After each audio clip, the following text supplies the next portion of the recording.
Great job.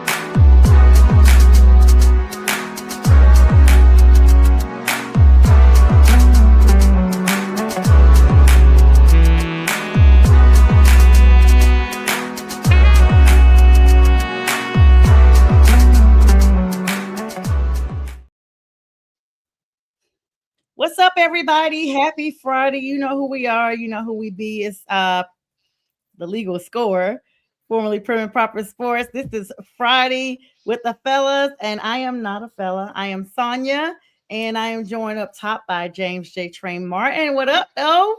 But that's moved over for Brian B.A. Strilla from the D Tweezy. What up, though? And I hope you guys are doing amazing. Of course, it's a all month James month. I know he said he's not gonna celebrate all month, but we're gonna still put it on the banner. So glad that you. What's up, Mike? Thank you so much for joining us. Please share Mike Patton, one of our good colleagues over there on another network, beat reporter for the Tennessee Titans. Mike, it's high time we get you on.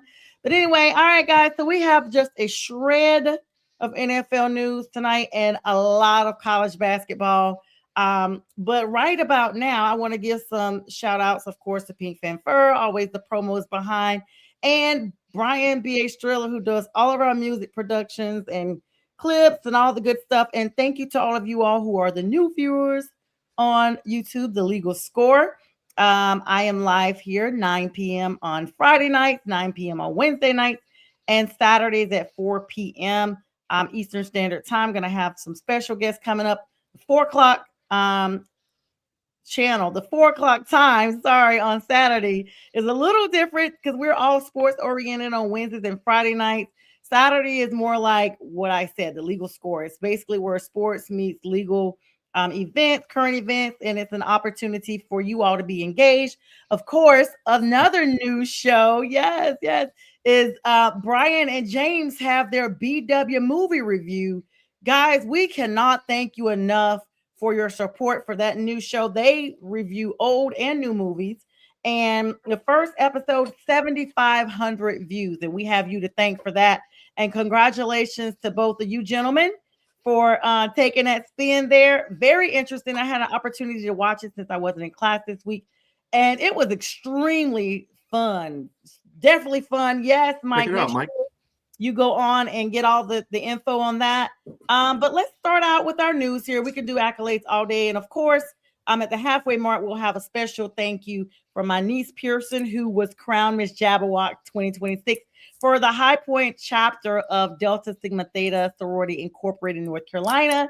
And she wanted to thank all of you all for your well wishes, for your financial support, and just all the positivity she received in this 90-day campaign. Seriously.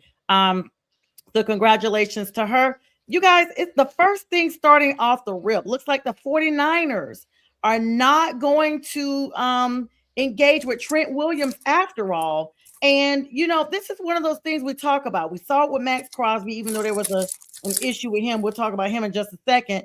But these deals are not solid, James. I mean, we saw all the hype before there was a deadline. Actually, before they were supposed to be talking to these people. So I'm expecting the NFL to pass out fines with tampering at this point because there was too much publicity on social media saying these people were specifically signed, and even some financial numbers were thrown around only to see that a couple of the deals fell through. Now, here we are now with Trent Williams, who actually people have been talking about him with the 49ers for quite a bit. What are your thoughts on that? Well, I'm just reading what Mike was saying. So I'm not sure what's the situation going on with Trent Williams. I just know this has always been a situation where he's either holding out or he's trying to get more money. I don't know the situation fully, so it's hard for me to elaborate on Trent Williams' situation right now. But if I'm thinking what's happening here, if it's specifically similar to like the situation in New Orleans where you have an older player maybe have a little injury history right there, and he's trying to gain a little bit leverage in regards to trying to get more money out of the team. A lot of these teams are still trying to get young, so they let Cam Jordan. He's finding out that the well is dried up out there. He still hadn't signed with anybody right now, and so I think they're probably just hedging their bets in San Francisco and just saying, well, I mean, we're going to give you what this is the deal. What we have for you here. I mean, Trent, is he close to 40? I think. Williams. Is Yeah, he He's yeah. 30. those Yeah. years went by so 30, fast. 37, 38. Yeah, I think it's 38, 38, something like that. on July 19th. Wow. Yeah, exactly. So he's an older guy, man, and just I mean, again, has as of late has had some injury history. Mind you, he's their blind side, and he's still serviceable and like better than 80% of the league as far as the blind side goes. But you can't give a guy money for what he's done in the past. You can't give a guy excessive amount of money for like being faithful to us or that kind of thing. It's a business. At the end of the day, it's a business, and so they they'll figure something out. I don't know if he's still under contract or if the contract has ended. I'm not sure. Again, forgive me for not knowing that information. This is kind of news to me with Yeah. that. But I think specifically, if that's the case, I'm with the teams. I'm with the organizations. I mean, you got to always continue to get younger, and then youth movements are happening. So, I love Trent Williams. Exactly, he wants more Yes. money, and that's the deal. Yeah, That's just that's the deal breaker actually, B, because they're saying his salary cap number will grow closer to $47 million because they're not exercising the $10 million option bonus that's left on him. And it was due this afternoon. So they've struggled, and this is according to ESPN, they've struggled to find common ground on a contract despite negotiating for much of the offseason. And so to me, B, this still says no to me. This is not saying they're still, if they're struggling and those words are being used and they're not paying the bonus, I don't know if this thing goes through. Well, he's slated to enter the 2026 season with no guaranteed money or years left on his contract beyond this next coming up season. So this is his last season under contract, but he will get no guaranteed money. They are saying, it's funny what teams will say. They'll say, "Oh yeah, we're gonna try to find something before the draft happens." Usually, if they're not doing, I just don't think he's gonna be there. I think just he's going to play his last year out with them, and that's going to be it for him. He wants to play until he's 40, but I don't know. I got one more thing to say about that. I think that typically what teams will do, obviously, if they believe they have leverage, let's see what they do in the draft. Maybe they draft an offensive lineman. Maybe they draft an offensive lineman in the first round and as left tackle, and so that may push him either out, or if they don't get anything before the draft, they don't finalize some sort of contract. Because he deserves a little bit of guaranteed money. He's been their base for a long time, but I think the guarantees, obviously, they're not on the same page. He wants a certain amount. They believe he's worth a certain amount.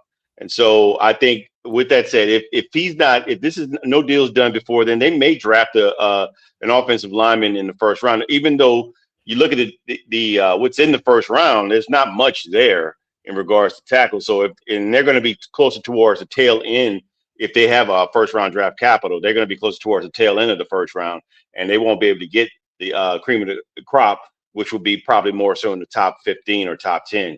And so everybody's trying to hedge their bets and trying to use leverage, meaning Trent Williams and the brass with the 49ers. But again, I lean more towards in the thinking, in the mindset of the business side aspect, and looking at Trent Williams and saying, look, man, I know where you are right now. I know what you want. We paid you handsomely money. This is where we got to come to a better deal. Again, the age factor plays a role. DeMario Davis had to go out and get more money with the Jets because the Saints just wasn't willing to give him that money. Even though he had the most tackles he's ever had in his whole career, he's still 37 years old. He can fall off a cliff tomorrow.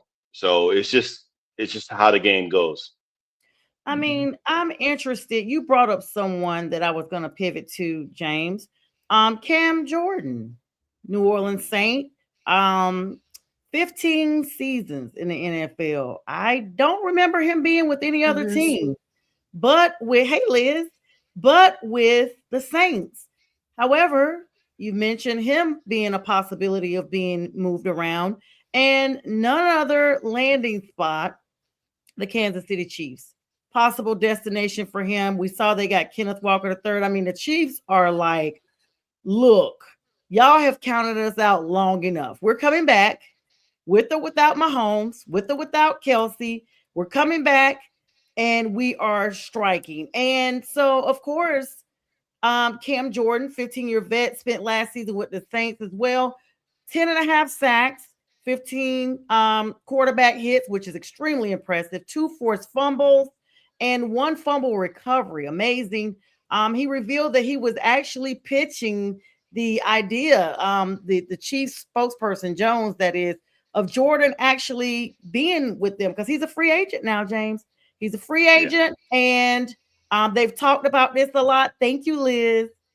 And by the way, shout out to my girl Trina. She's always the one behind my makeup in here. Thank you so much, Liz. Got to get you on real soon, girl. But this once you start seeing rumors and then social media postings, it's just a matter of time before you start seeing the contract. Both of these gentlemen, Cam Jordan and Jones from the Chiefs, are actually speaking on their social media accounts about them, being together in Kansas City. And actually, if Jordan did actually join the Chiefs, he would give them a clear upgrade for real on that edge position while playing on the opposite side of the defensive end, George Karlaftis. Can't even speak. Karlaftis. Yeah. Because but that's what I'm saying. George needs this addition. And even though Cam is getting up there, and we talk about age all the time, he does not seem like this age is slowing him down. He's kind of like LeBron in the NBA, still putting up the big numbers. Yeah, this is unusual territory for New Orleans and Cam Jordan. Drafted in 2011, number 22 overall, I believe, from out of Cal University. And he, second year, just never looked back. He just was a terror for New Orleans and that NFC South. Just, never got a ring with them. We had opportunities, but it just didn't come to fruition. But Cam Jordan's a first ballot Hall of Famer when he retires. And he had a couple of years, though. I'm just going to tell you, he had 10 and a half sacks this season, but the past couple before that were kind of duds. And you just looked like he fell off a little bit. And so he was able to bounce back this season. Again, another person hedging their bets and believing they're owed a little more money this season. But New Orleans looked at him and it's like, okay, you had a better season this season, and this is money. We want you to come back, but we want you at this price. And he believed he's worth more than what that price was. And so they allowed him to go out in the free agency and see what it is. And again, obviously he's seeing that nobody's biting right now, because otherwise he would have been signed somewhere. And, with the money that he wants. And yes, there has been some rumblings that Chris Jones and Chiefs want him to come in there, but again, the price has to be right. And of course, teams are not. Cam's going to be in a situation where he's probably going to get picked up after the draft, after all the players have been picked up, in the draft, who are younger, much younger, and more spry and cheaper in retrospect, And so to look at that, Cam is probably obviously he's going to have to wait. He's going to wait. And hopefully there's still an opportunity for him to come back to New Orleans. The door is open. He said it is, but again, the price has got to be right. I'm paraphrasing what he said in regards to the money, but the price has to be right for him to go back to New Orleans because he cleared his locker out and everything. So, oh wow, yeah, that's just hit home. It hit home that he's gone, and DeMario. Those are some mainstays, but that's the nature of the business. We all get old at some point. Either you stay and retire, or go somewhere else. Montana, it happens to the best of them. Joe Montana, Steve Young was the next man up, and he went to Kansas City. We're just talking about Kansas City. That's funny.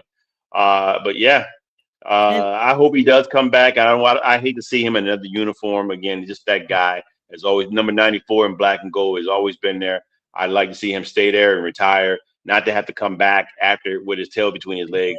Taking a dollar contract and retiring. I'd love to see him stay there, but it's just again the business. I mean, it will be difficult for me. And Lord knows I don't really like Cam Jordan. Ever since he sat my Cam, and sent him a bottle of wine after the fact because he said he was whining about it. When really Cam was concussed by him. I mean, the South will be glad to see him go, but it will be extremely odd. You're right, James, to see him outside of the South. We're talking about Kansas City a little bit, and it's all connected. B, I'm going to go to you, Isaiah Pacheco, former Kansas City Chief, now the running back. Is he RB number 1 for the Lions here? I mean, he's finding the place from Monty. Really, RB number RB number 1. You know we got Jahmyr Gibbs, right? I know, but I'm saying Monty was there, and Monty was he a close second or just only solo 1? I mean, he was an RB2. He was an RB2, and that's what Pacheco is. Although that's a downgrade, much 462 rushing yards last season. For who? Pacheco? Yeah. Yeah, he didn't do nothing.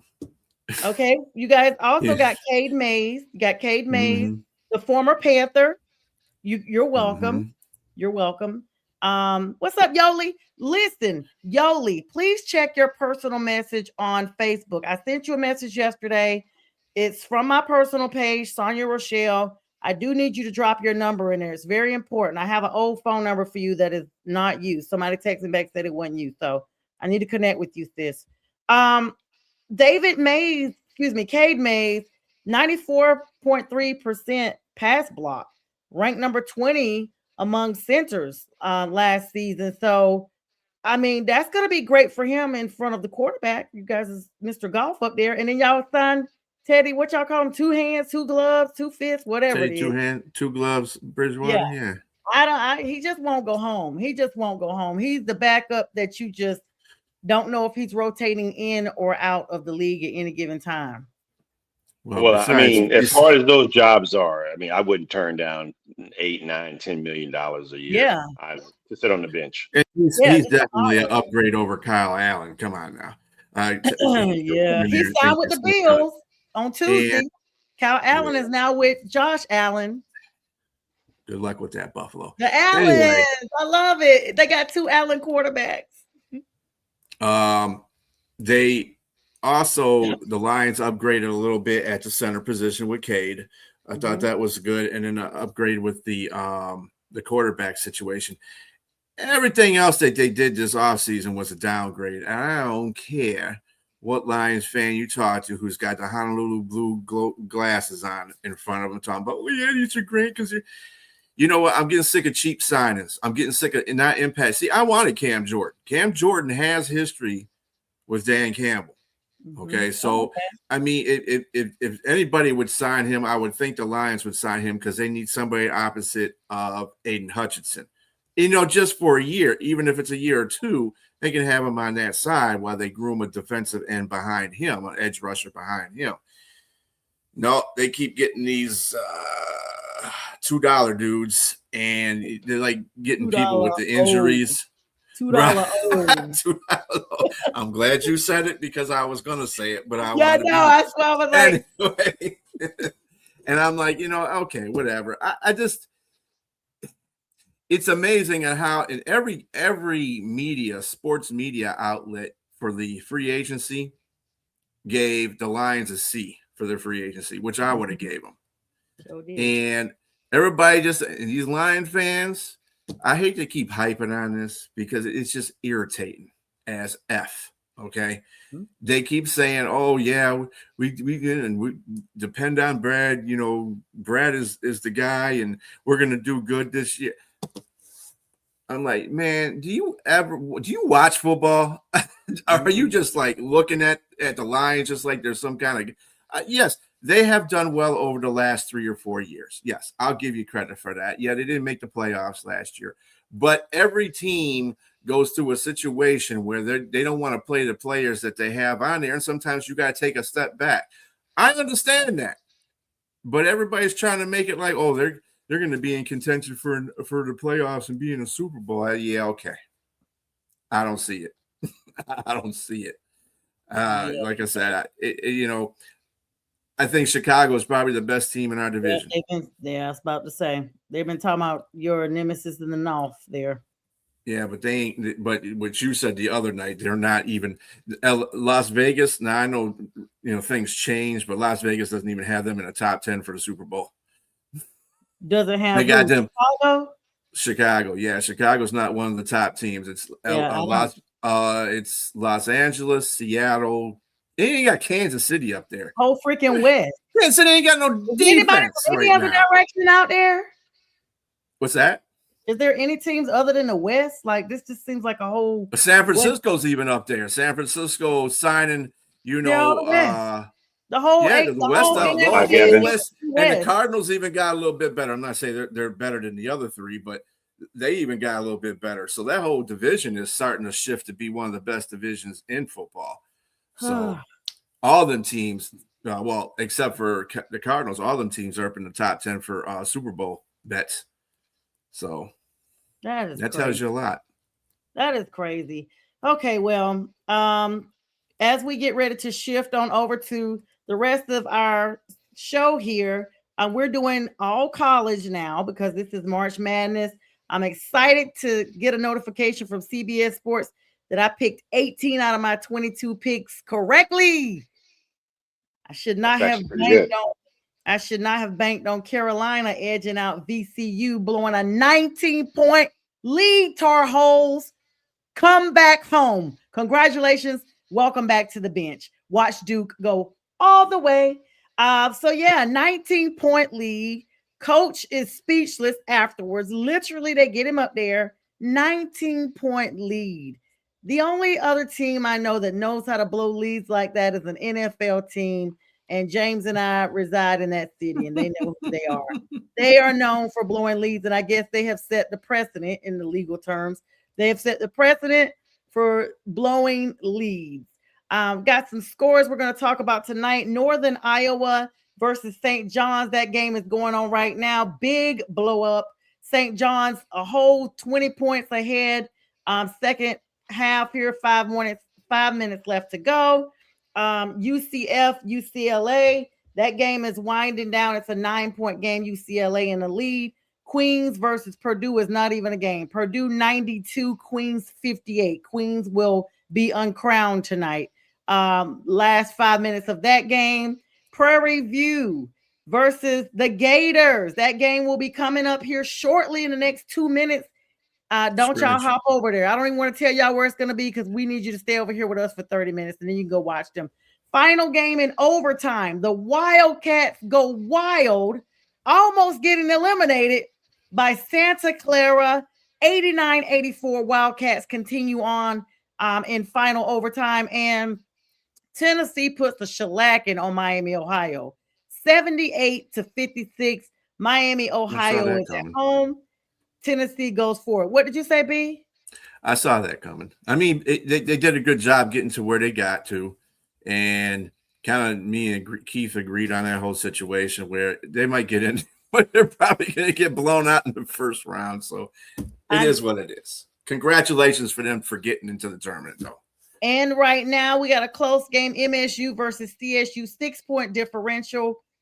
In the fourth, 4 minutes left, and MSU is winning right now. Michigan State is who I'm speaking about versus Colorado State. That game is ongoing. Let's see. Let's get some scores from the last couple of days, highlights. Super excited. And then, it's all times for basketball now. But I'm super excited to know that my Duke boys won. No joke there. Let me see. Let me get everybody in here. I tell you this sometimes. Here we go. All right. So the games that were ended already is Akron fell to Texas Tech 91-71. Long Island got beat down. There's 40-point deficit to Arizona. Wright State and some of these schools I've never heard of. They just found their way into the playoffs. Wright I mean, State's there's like been in 10 teams. There's 10 Yeah. teams from North Carolina that are in there, and a lot of those schools, people are like, what? So Wright State got beat down. Tennessee State got taken down by Iowa State. Alabama, big news from them. One of their star, Mr. Williams, who got arrested this week, charged, removed from the team, what have you, over a pound of marijuana in his dorm. Alabama still gets a chance to get this one done over Hofstra, 90-70. Villanova falls, and I did not see that one coming to Utah State, 86-76. Clemson already at home, 67-61 to Iowa. CA Baptist is coming on versus Kansas. The Jayhawks, UConn, and Furman, that should be a given, but you just never know. These games are coming up. Yesterday's games were Michigan, that's B's team, if I'm not mistaken, over Howard, just not even a game, 101-80. Texas beat BYU. They are bringing them young, bringing them back on home. 79-71. St. Mary's got beat down by Texas A&M. Penn loses to Illinois, another Illinois team, 105-70. Georgia is back home. The dogs bark has left. They are back in their cages right now, 102-77. I didn't see that one coming. And Houston, Kevin Sampson's team, you guys know him, the UNC Pembroke alumni from my college, my undergrad, marches on 78-47 over Idaho. And then let's see, they don't even want, let me tell you, they don't even want to talk about the Duke score. Duke 71-65. It was close. They literally, I was concerned. Almost lost this doggone game to a number 16 seed, and Duke is number 1. 71-65. High Point. 1 point. 1 point. High Point, North Carolina. Congratulations, guys. 83-82 over number 5 Wisconsin. High Point stays in it. McNeese falls to Vandy, 78-68.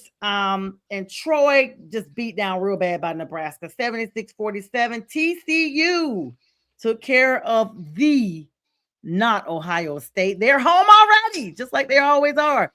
66-64. Yes. And Louisville getting it done over South Florida, 83-79. Arkansas taking Hawaii back across the shore, 97-78. And VCU, congratulations, Virginia Commonwealth University. I used to live in Richmond, Virginia. They got it done. They're the ones that beat down those Tar Heels, 82-78 overtime. Tar Heels blow a 19-point lead to Virginia. So I know I gave a lot of scores and stuff like that. I know we're probably at the mark. Before we start with the comments, B, this is probably a good time to take us to commercial. James, myself, and B will be right back. All right. Hey everyone, it's Pearson. I'm so blessed to have been crowned 2026 Miss Jabberwock, and I just want to say thank you so much to everyone who has supported me with fundraisers or just donations in general and everything, including my parents and also Sasha for using her platform and also helping me as well. Just thank you so much. All glory to God. Thank you.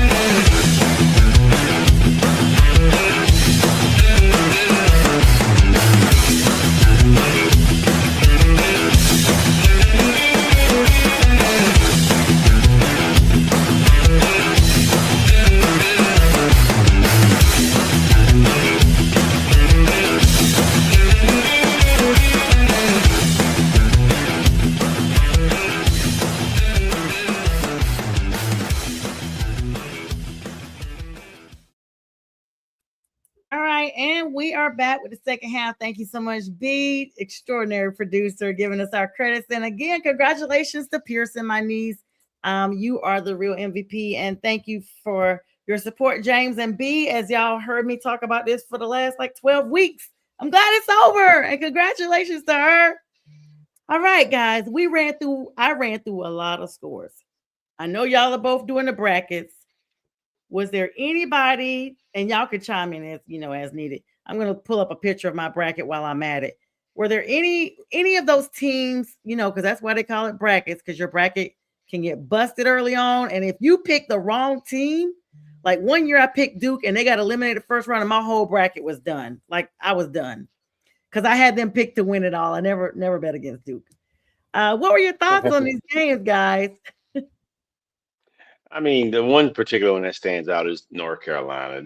Man, how far have they fallen from grace? I just really, yeah, that VCU. I don't know. They need to revamp. I don't know what's recruiting like there. It's far from the days. I think the last time they were really good. I mean, like really, really good was when they had Vince Carter and Dean Smith was the coach. yeah, man. Hubert's not doing it. It's They got so excited when he first got there, talking about he's the first coach to take them to the playoffs in his first year, and like, dude, sit down. Yeah. it's not even a rivalry anymore. I mean, Duke Mm-mm. they own that state for sure, and I want it everybody used to to be hear a really that. good rival. Yeah, it used to be a really good rivalry there, and it's just disappointing. I'll be honest with you. I'm disappointed with them, but man, other than that, it looks like everybody's handling business. I mean, there obviously there was some upsets, but that's the most notable for me. Yeah, what about you, B? So I only got 3 games wrong. I'm still at the top of I'm still at the top of our bracket group here. I'm at I'm not in that group. 99.5%. Yeah, I'm not in that. But the 2 games that I didn't see coming was the Villanova game. I really thought Vanilla was Vanilla. Vanilla wafers. Villanova. Yeah, Damn we it. both said vanilla wafers. Vanilla could not beat Utah State. That's what I'm going to say, because I cannot say Villanova for some reason. But yeah, I thought because they were Villanova would vanilla. win That's that what you're game. saying. Mhm. Yeah, they played vanilla. Texas beat. Now this is a game that I was gonna pick Texas, and you know what happens when you get I'm gonna pick a team and it doesn't work out. Yeah, well, I should have, could have, but didn't. And the other team was Kentucky and Santa Clara. Santa Clara should have won that game. They were BSing at the end of that game. They were doing some really dumb stuff at the end of that game for Kentucky, because Kentucky was on their heels that whole game. I knew Santa Clara was going to win, but I did call the VC. I mean, I was one of the ones that called the VCU upset over North Carolina. I knew they were going to win that game. VCU's just got a lot of offense. Now, if it carries, it's not going to carry them past Illinois, though. I think Illinois is just a better balanced team. Who was the other one? High Point. I picked High Point to beat Wisconsin. So I mean, there's a few that I got lucky on. Because that's basically what it is at this point. Because it's March Madness, NIL. Everybody's just about the same. I mean, the Siena Duke game. Now, I'm sorry, son. You know I don't have no love for Duke anyway. But Yeah, okay. Siena did play awfully good. Now the problem the mistake that they had was playing all their starting 5 the whole game. They should have substituted out, like when they had like a 13-point lead on Duke, they should have substituted some guys out to get them some rest, because I know Duke is a high-powered offense. They're a very good team. Ain't gonna lie, there's no line about that. So you got to take advantage of your situation as you can. He just continued, and you could tell Siena, those players were tired at the end of the game. I mean, they were dog tired. They could not do anything right. The missed dribbling, not making crisp passes like they were in the beginning of 3/4 of the game. They just were tired, and that's a coaching problem. Coach's got to recognize that. When you have a 13-point lead on one of the best teams in the country, the best team in the country, actually, you got to take advantage of that situation and sit some players down for a minute so they can rest. And if Duke comes back, then you can bring them back in there and reassert them in the lineup. But what he did was not.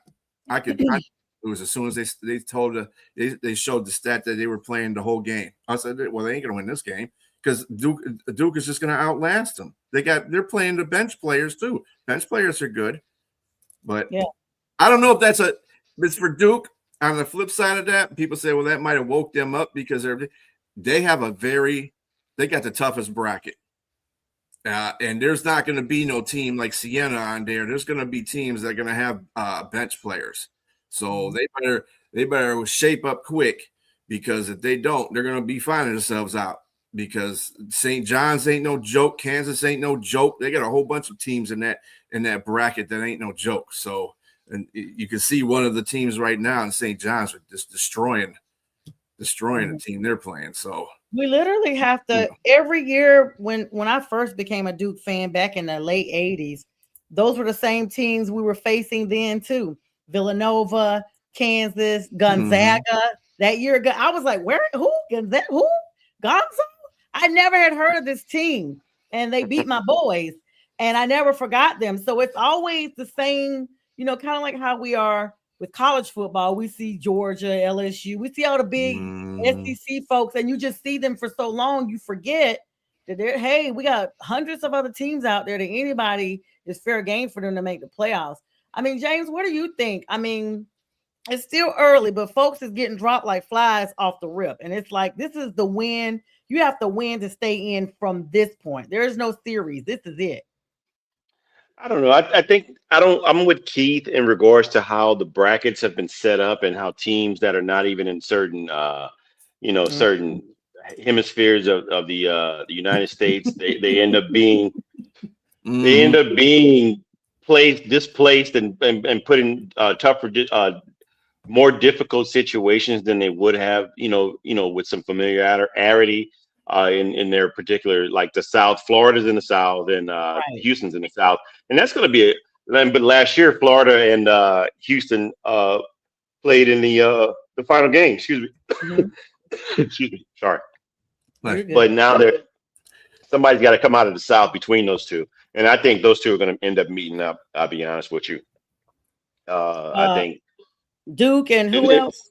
No. I mean the South bracket. Oh, yeah. Before they get to the Final Four.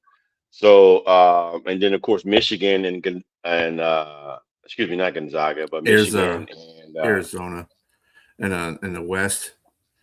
Arizona's in the West, yes. Yeah. But if I had to pick four, let's just say if I had to pick four, that would be in the Final Four.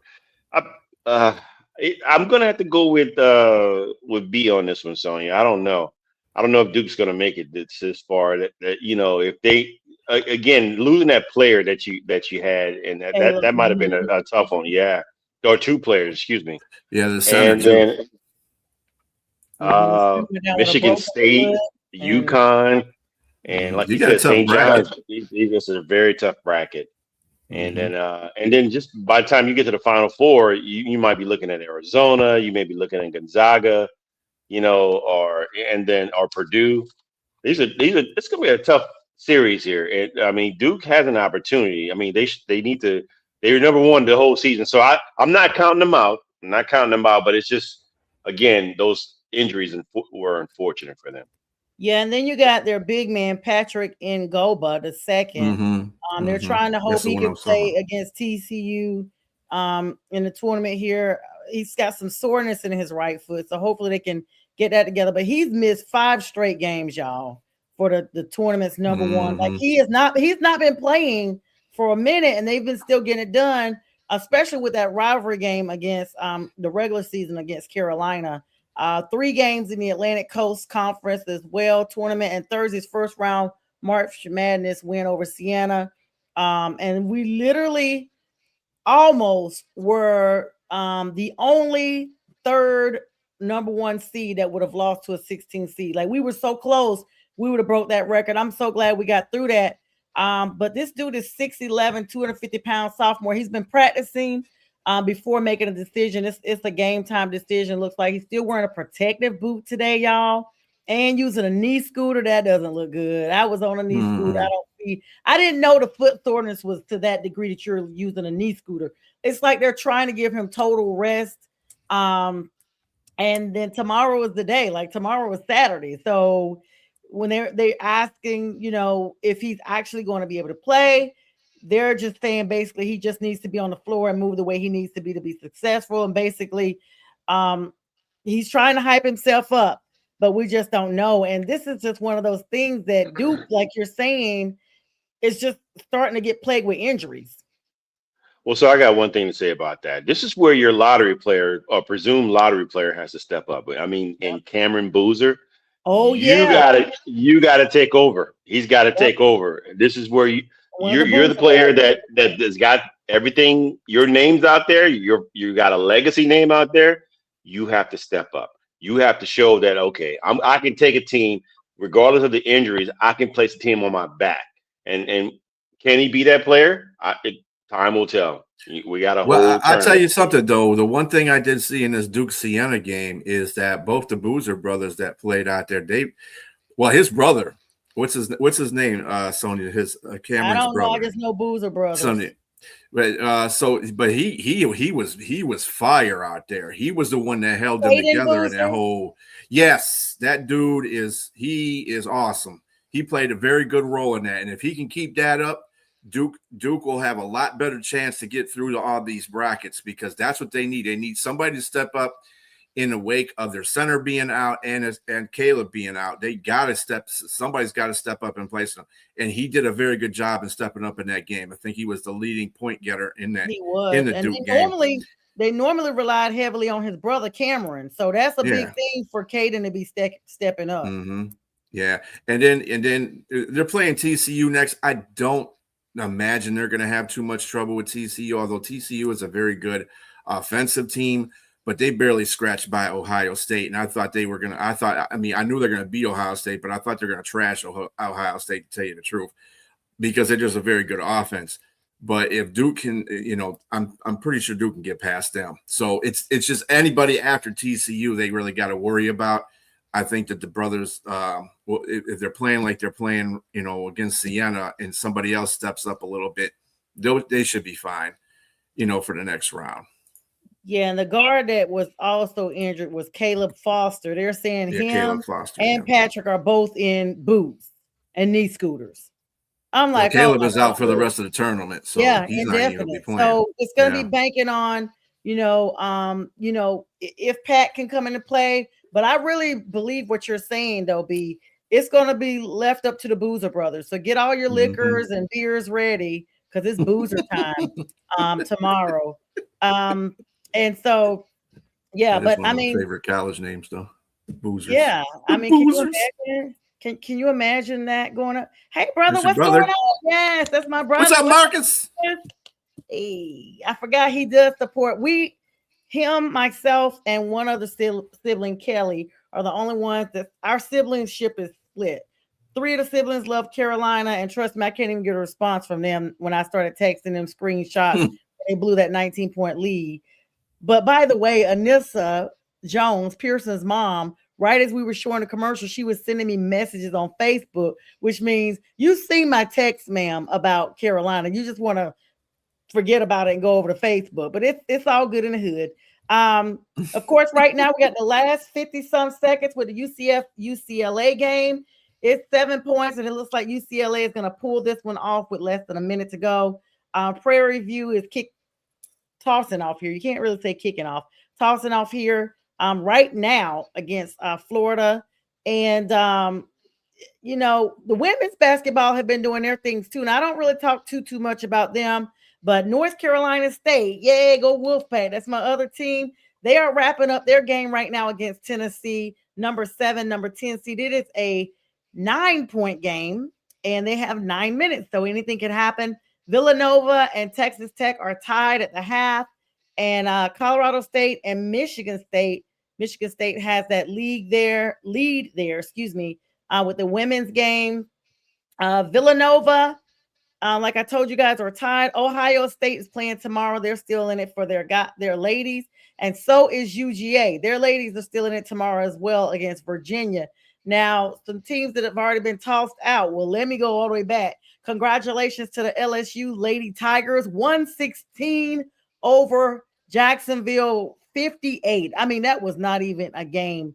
Minnesota 75 over Green Bay. Go figure. Sounds almost That like was NFL. that was a football game. Yes, you would have thought that, right? University of North Carolina, their ladies are still in it, getting it done over Western Illinois, Yep. 82 to 51. That was a final day. Holy Cross got beat down by Michigan State, 83 to 48. Number 2, Holy Michigan State. Snikers. Holy Cross, they hanging it up. Number 1 seed for the ladies is Texas, y'all. Not even our usual suspects on this one. They got it done 87 to 45 over Missouri State.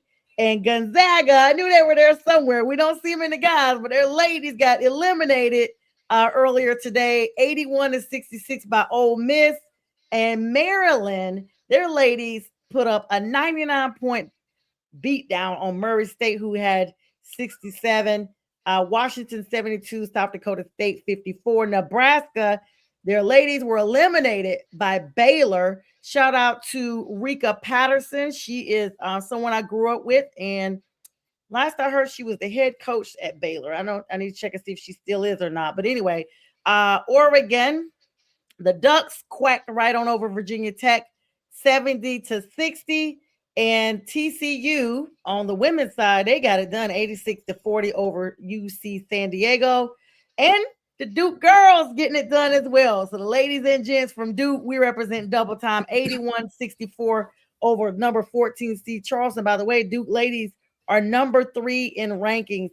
Virginia eked out against Arizona State, 2-point win, 57-55. And Samford lost to Southern. Wow, freaking Southern. In Louisiana, you got to be kidding me. 65 to 53. Southern is number 16. And so is Stanford. And then Richmond lost to Nebraska. And Missouri State beat SFA. Charleston beat Hofstra. And then we got Holy Cross women. They're still in it for the Patriot League tournament, whatever that is. So lots of basketball going on. I do want to pivot it back to the men because, as you guys see, I don't have a lot. Let me ask y'all real quick. Where is Villanova ladies at? Are they not in the tournament? I didn't see them. They should be. I thought they were. I didn't see a score for them. The Lady Vanillas were not in. Yeah, the Lady Vanillas. I'm saying it wrong. Yeah, wrong. they're playing right now. They're playing Texas Tech. They're winning 33-28. I don't mean to say them. I'm looking for Pennsylvania, the Huskies, Penn State. Gosh, I'm having a brain freeze. Not Penn. Litany Nine. UConn. Litany. They're the Lions. The Husky. Yeah, UConn. The UConn. Yeah, UConn. Where are they? Where are those folks they're at? Playing. Looks like they're playing tomorrow, 21st. Yeah, what they're playing about tomorrow. They're playing the guys and the girls. The UConn girls are playing tomorrow. They're the favorite to win the tournament. That's And what believe I me, I want to send a shout out to the Lady good. Tigers. Congrats. And the Lady Jaguars. Congrats. In Louisiana. Oh, yeah. LSU just destroyed Jackson. They are representing. Representing. They doubled up Jacksonville. They beat the human jukebox, Southern University. Representing. Actually got a little acceptance letter out there for law school, so I know all about Baton Rouge. So congratulations to them. I knew if I moved out there, I would just gain a lot of weight because they have some really good food. And I just was like, I just don't see anything for me out there but gaining a lot of weight. So you be studying, snoring, and eating. There you go. I was like, I need to. You know what else you do after eat? I just can't say it on there. What? What you say? I said, you know what else? You know what else you do after eating? I just can't say it on air. Yeah. There's that. Sleep, and so feeling about 10 pounds lighter. Yeah, facts. So of course, guys, we got these games still here wrapping up. Anybody you guys interested in seeing in this particular round? What game should we be on the lookout for? For the ladies or for what are you talking about? Yeah, for the guys. You guys particularly interested in for this weekend? Oh, well, that would be interesting to say. Michigan and The Louisville. Michigan, Missouri game. Michigan State and Louisville. Yeah. Yeah, Miami, Missouri. Yep. Those are gonna be Vanderbilt and Nebraska. Mm-hmm. That would be a good game. Virginia and Tennessee. And Tennessee, I don't know about though. I think Virginia is going to beat the crap out of them. I just have this feeling. Virginia's looking too, so you know. What about Michigan and St. Louis? St. Louis. You think that's going to be a tough one for Michigan? Louisville, not St. Louis. Those two are the best defensive teams in the country. Mm-hmm. Michigan's first and St. Louis is second. So we'll see about that. They handled St. Georgia Louis pretty beat the crap well. out of Georgia. They beat the crap out of Georgia, and they beat them even worse than Michigan beat Howard. So we'll see. Michigan, they have to get in the even with the Howard game, they were playing a little bit. You know, like they knew they can win the game. It was just they weren't playing to they were playing to the other team's strength, right? The strength. So they got through that game. They can't do that against Louisville though. They can't, or St. Louis though. They can't do that against St. Louis. St. Louis is a tough team. So they got length just as much as Michigan does. I think they're just as fast though. I think Michigan is fast, but that'll be a good game. Houston and Texas A&M. Texas and Gonzaga will be interesting. Yeah, High Point versus Arkansas is going to be a good game, Marcus. I don't know about that. I think High Point reached their high point over Wisconsin. They probably did. Some of the comments coming in. Brush your teeth after you're eating. Okay. B got so enthralled with these stats he forgot. No, I was looking at the tournament bracket because you asked the question. So no, we did. No, we did. I did. While he's looking at that, look. I don't know about Marcus. I don't know about Marcus in the High Point though. Marcus, High Point is that Arkansas sneaky team. Listen, once I find out how much they were sneaky against Wisconsin, but they ain't gonna be sneaky against Arkansas. Arkansas is no joke. Yeah, Arkansas. Marcus, are you saying that game will be good? Who do you think will win that game? And of course, that game that he mentioned the same thing James did about Michigan versus St. Louis, but I think Michigan is gonna go ahead on with this one. It's kind of like you have to look at it like this, guys.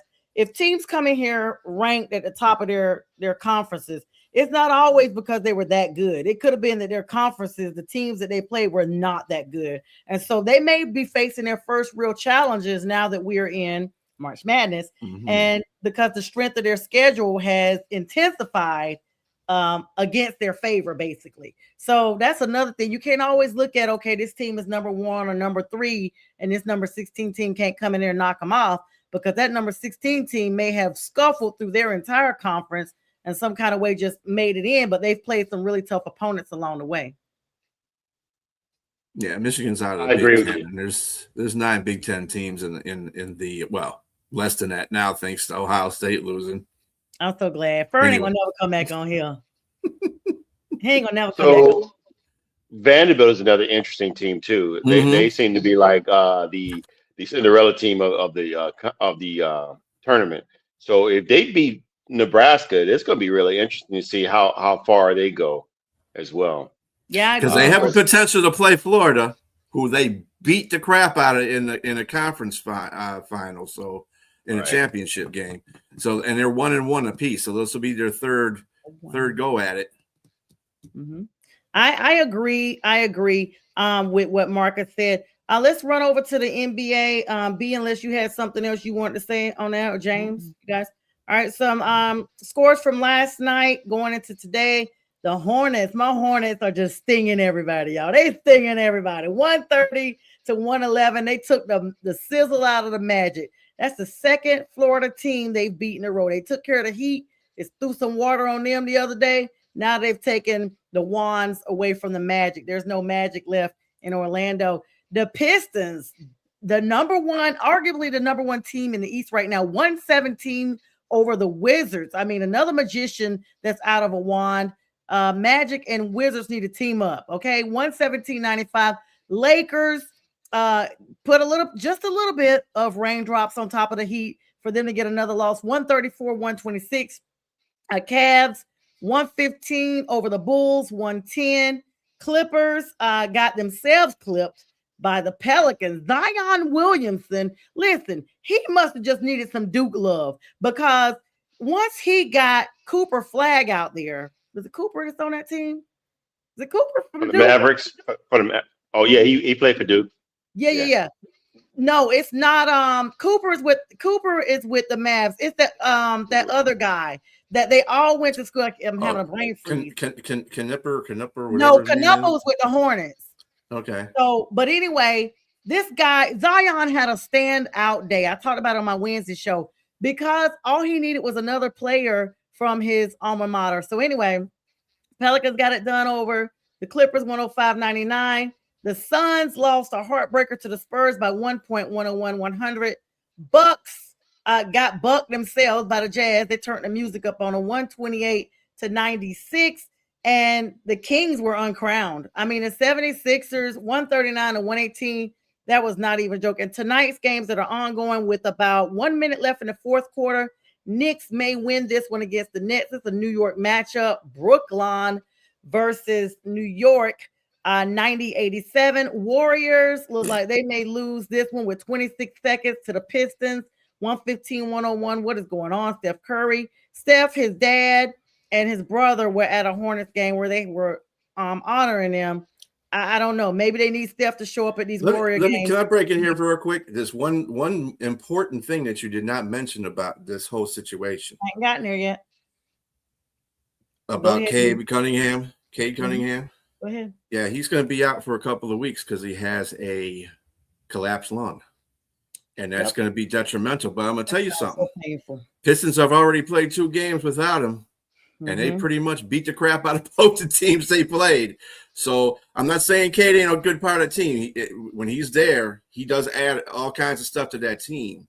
But people who are saying, oh, well, the Pistons are done because Cade's not playing, yeah, go kick rocks somewhere because you got Duran. They got a whole bunch of players on that team that can score. And you just have depth. That's good. Yeah, when a team can. Yeah. And they haven't met the Hornets yet. So well, they beat them already, so. Yeah, one little time. You won't. It won't happen again. Celtics 84, Grizzlies 88 at the end of the third. Trailblazers and Timberwolves are matching up right now. 9 minutes left in that game. 3-point deficit to the Trailblazers. The Raptors and the Nuggets, a 5-point game there. Second quarter, 3:59 left. And the final has just occurred with these wussy Pistons beating the Warriors since I started going through the scores. Just remember, they're the number 1 seed team in the Eastern Conference Finals. Where's Charlotte at? They're just in the bottom, like trying to get into the playoffs. Like I said, you don't want to see us. Atlanta's doing better than Charlotte is. You should be hyped up on Atlanta. Is Atlanta won 11 games yet? The Panthers played, and what happened? Don't amp me up now, B, because I'm telling you, I come with it. You don't want to see us. We are coming. You're coming. You're going down. That's where you're at. We're here. The bottom is where the catfish at. You know what the catfish eat? We can call you Mary J. Blige because you're going down. Just wait. Whack. Be Mary J. Blige. He's going down. Yeah. Okay. Well, Mary J. Blige gonna be here to save you. Yeah, I can't wait. He's got. Well, to both of you, I want to be like Brandy. I want to be down. Damn. I want to be down. What you going? Hey, New Orleans is getting their stuff together, though. Hey, as long as Williamson keeps playing at the end of the season. Look, shout out to the Lakers. I'm still a LeBron James fan right now, and they won eight straight, and the boys just killing it right now. So we'll see what they do in the playoffs. But I think they got the number 3 seed in the Western Conference Finals, so that's good for them. But they look like they rolling, trying to get themselves ready for the playoffs. Man, okay. Luke put a big 60-piece wing piece on them boys, KD and them boys. Yeah. Right? He tore him up, man. I saw that game. Wow. I hate when I cannot think of something once I am like on air, and so I've got to tell you guys who this guy is from Duke that is with Zion Williamson. It's so weird. Like I'm looking at the roster and I don't see it. I don't know if it's because he was playing against him in that game the other night that they mentioned both of them being from Duke. Yeah, I don't see another Duke alum on this team. So maybe Zion was just trying to show up or whatever. But anyway, speaking of showing up, it's time for us to show up out of here so that James and B can join you in the morning with Jack Hirsch, 8 a.m. for the debate show. I will have Jack personally on my March 28th, 4 p.m. episode where he will be debuting a book he wrote alongside Michael Spinks. Yes, the Michael Spinks. And so you don't want to miss that episode. You don't want to miss the shows here around the clock with B, James, and a whole lot of other people. And we hope everyone has an amazing weekend. Oh, and tonight's show is dedicated to my grandmother. Happy heavenly birthday to her. Her birthday was yesterday. And with that, we bid you guys all good night.